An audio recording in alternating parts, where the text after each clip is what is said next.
Shalom, salam jumpa kembali anggota persekutuan kaum pria yang dikasihi oleh Tuhan.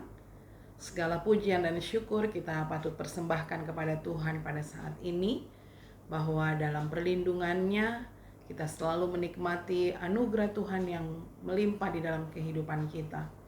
Bahkan menjalani hari-hari hidup kita, Tuhan selalu ada, memberkati, menolong, menyertai kita, hingga pada saat ini kita ada sebagaimana adanya karena anugerah Tuhan. Saudara-saudara yang dikasihi oleh Tuhan, saat ini kita akan bersama-sama memuji Tuhan, kita akan merenungkan kebenaran firman-Nya. Oleh sebab itu saya mengajak kita, mari kita menyanyi dari nyanyian Kemenangan Iman nomor 98, lebih dekat pada Tuhan. Kita nyanyikan ayat 1 dan ayat yang kedua. Lebih dekatlah pada Tuhan, tariklah aku juru selamatku, bawa dekat pada hatimu, lindungiku dalam naunganmu, lindungiku dalam naunganmu. Lebih dekatlah pada Tuhan, meski tiada barang baik padaku, hanya hatiku diserahkanlah, sucikan daku demi darahmu, sucikan daku demi darahmu. Mari saudara, sebelum kita merenungkan firman Tuhan, kita berdoa. Segala hormat, pujian, dan syukur patut kami persembahkan kepadamu Tuhan. Engkau Allah yang baik, Engkau Allah yang setia, Engkau Allah yang selalu menyatakan kasih dan anugerah-Mu di dalam kehidupan kami. Kami sungguh bersyukur untuk kesempatan yang baik, untuk kesempatan yang indah pada saat ini. Kami bersama-sama dalam persekutuan kami untuk memuji dan memuliakan Engkau. Ya Tuhan, biarlah Engkau dimuliakan dan diagungkan lewat apa yang kami buat dalam sembah bakti kami pada saat ini. Kami mau merenungkan firman-Mu ya Tuhan. Kiranya Engkau terus menolong dan memberkati kami. Allah Roh Kudus akan menyinari hati dan pikiran kami, sehingga setiap kami yang boleh mendengarkan, yang boleh merenungkan kebenaran firman Tuhan, kami boleh dikuatkan, kami boleh diteguhkan, dan kami semakin setia dalam pengiringan kami kepada Tuhan. Mampukan hamba-Mu untuk dapat menyampaikan firman-Mu dengan baik pada saat ini dalam kuasa dan hikmat-Mu. Terpujilah nama-Mu ya Tuhan. Kami serahkan kehidupan kami ke dalam tangan-Mu. Di dalam nama Tuhan Yesus kami berdoa dan mengucap syukur. Amin. Saudara-saudara yang dikasihi oleh Tuhan, saat ini kita akan merenungkan firman Tuhan yang telah saya pilih dari kitab Yesaya pasal yang ketiga, ayat yang ke-8 sampai dengan ayat yang ke-11. Kitab Yesaya pasal yang ketiga, ayat yang ke-8 sampai dengan ayat yang ke-11. Beginilah bunyi firman Tuhan. Sungguh Yerusalem telah runtuh dan Yehuda telah rubuh, sebab perkataan mereka dan perbuatan mereka melawan Tuhan, dan mereka menantang kemuliaan hadirat-Nya. Air muka mereka menyatakan kejahatan mereka, dan seperti Sodom, mereka dengan terang-terangan menyebut-nyebut dosanya, tidak lagi disembunyikannya. Celakalah orang-orang itu, sebab mereka mendatangkan malapetaka kepada dirinya sendiri. Katakanlah, berbahagia orang benar, sebab mereka akan memakan hasil pekerjaannya. Celakalah orang fasik, malapetaka akan menimpanya, sebab mereka akan diperlakukan menurut perbuatannya sendiri. Itulah firman Tuhan yang telah kita baca pada saat ini, dan kita akan merenungkannya dengan sebuah tema, hidup benar di hadapan Allah. Hidup benar di hadapan Allah.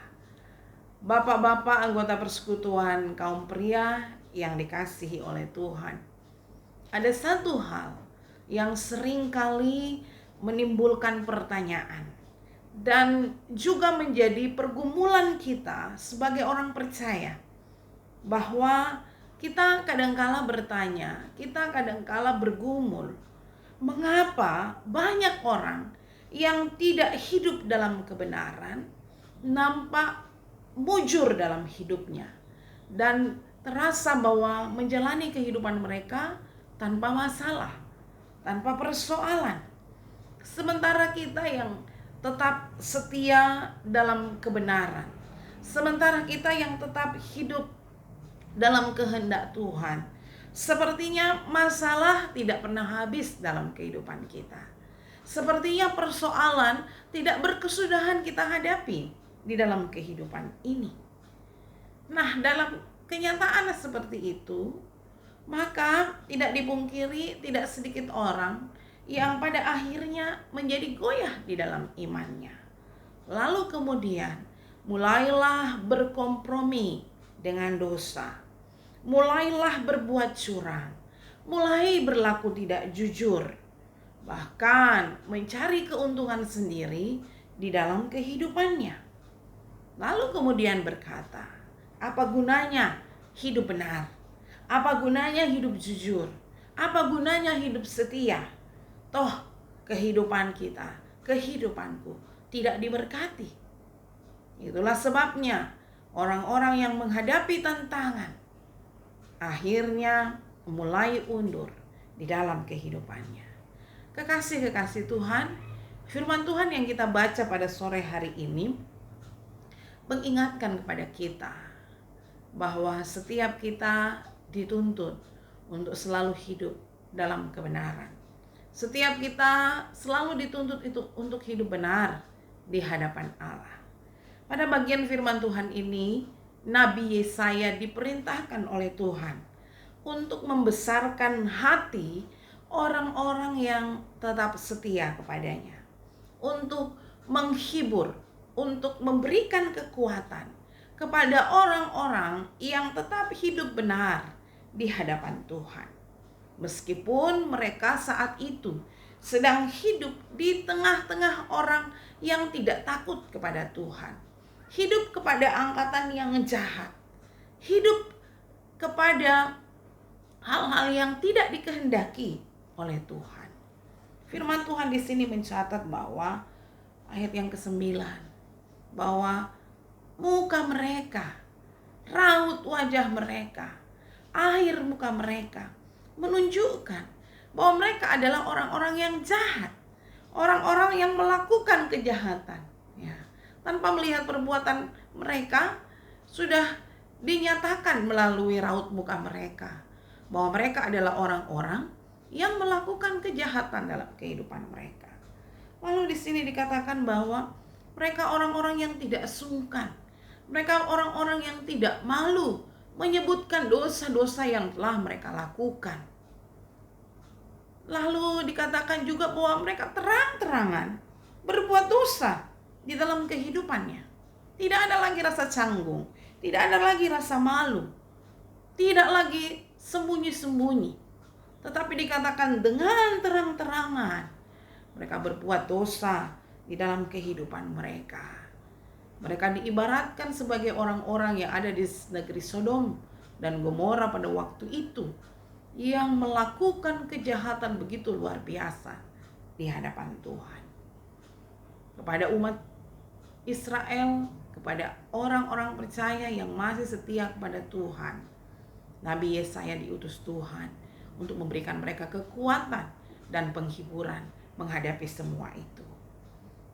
Saudara-saudara yang dikasihi oleh Tuhan, mungkin saat ini kita sedang menjalani kondisi hidup yang seperti ini, ya. Kita menganggap bahwa orang yang jahat justru diberkati Tuhan. Orang yang tidak setia justru diberkati Tuhan. Kita hidup di tengah orang-orang yang tidak lagi malu berbuat dosa. Kita hidup di tengah orang-orang yang tidak lagi malu mengakui dosa-dosa yang dia perbuat. Yang tidak lagi malu untuk melakukan hal-hal yang tidak berkenan kepada Tuhan. Lalu kemudian kita berkata bahwa orang itu lebih beruntung di dalam kehidupannya. Lalu kita berkata bahwa mereka adalah orang-orang yang diberkati oleh Tuhan. Tetapi tahukah saudara bahwa firman Tuhan mengingatkan bagi kita pada saat ini bahwa orang-orang seperti itu adalah orang-orang yang celaka. Mengapa demikian? Sebab mereka justru mendatangkan malapetaka bagi diri mereka sendiri. Lalu apa yang terjadi dengan kehidupan orang benar? Firman Tuhan mencatat di ayat yang ke-10 dikatakan bahwa mereka akan berbahagia. Tuhan berkata kepada Yesaya untuk menyampaikan firman ini kepada umatnya. Tuhan katakanlah, berbahagialah orang benar. Jadi orang yang hidup dalam kebenaran, mereka akan menikmati kebahagiaan. Mengapa demikian saudara? Firman Tuhan berkata bahwa sebab mereka akan menikmati hasil dari pekerjaan mereka. Sebab mereka akan menikmati buah dari kebenaran itu. Orang-orang yang hidup benar di hadapan Tuhan akan menjalani hidupnya dalam keadaan yang tidak tertuduh. Atau orang-orang yang hidup benar akan hidup tanpa rasa bersalah di dalam kehidupannya. Sebab dia tahu dia tidak melakukan kesalahan di dalam hidup ini. Ya, mari saudara, ketika kita melakukan kesalahan, pasti ada saja sesuatu yang membayangi kehidupan kita, bahwa kita melakukan hal-hal keliru, melakukan hal-hal yang salah, sehingga kita tidak menjadi tenang dalam kehidupan ini. Ada sesuatu yang menuduh di dalam hati kita bahwa kita telah melakukan kesalahan. Tetapi orang-orang yang hidup dalam kebenaran akan menikmati buah dari kebenarannya itu, akan menikmati hidup yang tenang di dalam sepanjang hidupnya, sebab ia tahu dia tidak pernah berbuat kesalahan. Oleh sebab itu saudara-saudara yang dikasihi oleh Tuhan, janganlah pernah berhenti berjuang untuk hidup dalam kebenaran. Kenapa? Sebab kita tidak akan pernah merasa rugi. Kita tidak akan pernah merasa sia-sia. Karena semua yang kita lakukan, Tuhan pasti perhitungkan dalam kehidupan kita ini.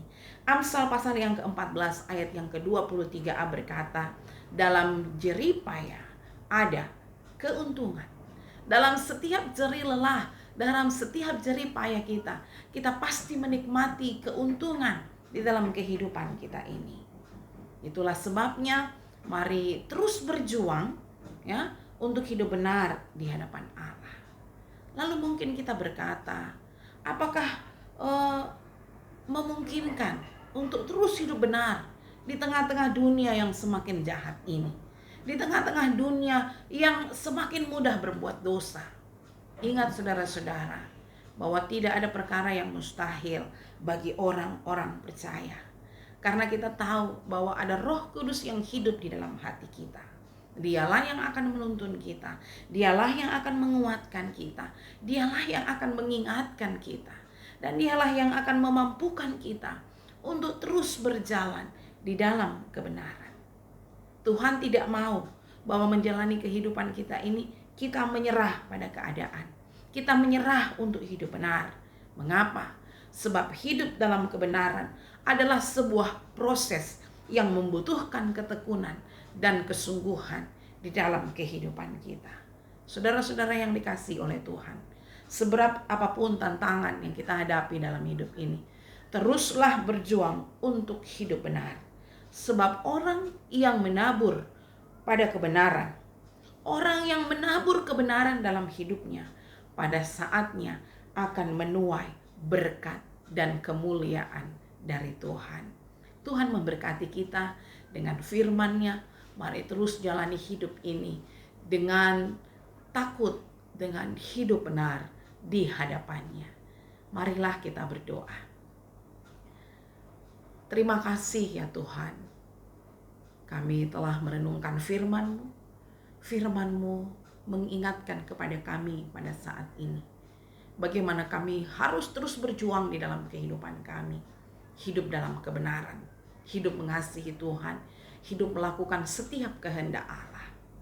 Oleh sebab itu kami serahkan kehidupan kami kepadamu Tuhan. Dalam perjuangan kami mengiring dan melayani-Mu Bapa, dalam segala tantangan yang ada, biarlah Tuhan terus menguatkan dan meneguhkan kami. Sehingga setiap tantangan yang ada, biarlah kami terus belajar untuk hidup benar, melakukan setiap kehendak-Mu. Dalam tanggung jawab kami setiap saat, setiap waktu, dalam rumah tangga masing-masing, dalam tanggung jawab pekerjaan kami, dalam pelayanan, dalam pergaulan kami semua, biarlah kami tetap hidup benar di hadapan hadirat-Mu. Saat ini kami berdoa untuk seluruh anggota PKP.